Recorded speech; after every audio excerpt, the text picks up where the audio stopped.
नमस्तेऽस्तु महामाये श्रीपीठे सुरपूजिते शङ्खचक्रगदाहस्ते महालक्ष्मी नमोऽस्तुते।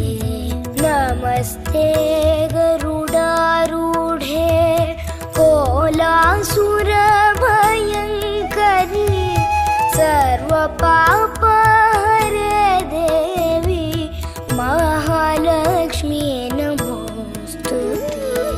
सर्वज्ञे सर्ववरदे सर्वदुष्टभयङ्करी सर्वदुःखहरे देवी महालक्ष्मी नमोऽस्तुते।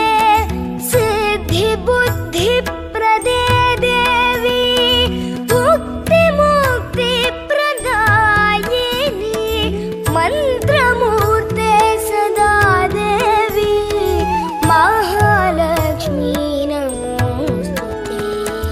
आद्यन्तरहिते देवी आदिशक्ति महेश्वरी योगजे योगसम्भूते महालक्ष्मी नमोऽस्तुते।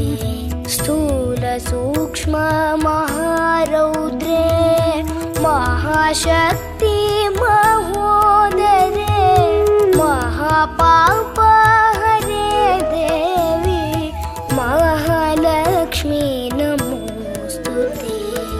पद्मासनस्थिते देवी परब्रह्मस्वरूपिणी परमेशी जगन्माता महालक्ष्मी नमोऽस्तुते।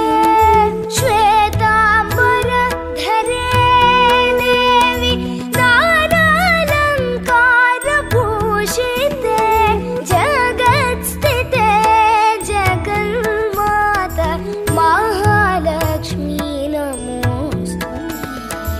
महालक्ष्म्याष्टकं स्तोत्रं यः पठेत् भक्तिमान् नरः सर्वसिद्धिमवाप्नोति राज्यं प्राप्नोति सर्वदा।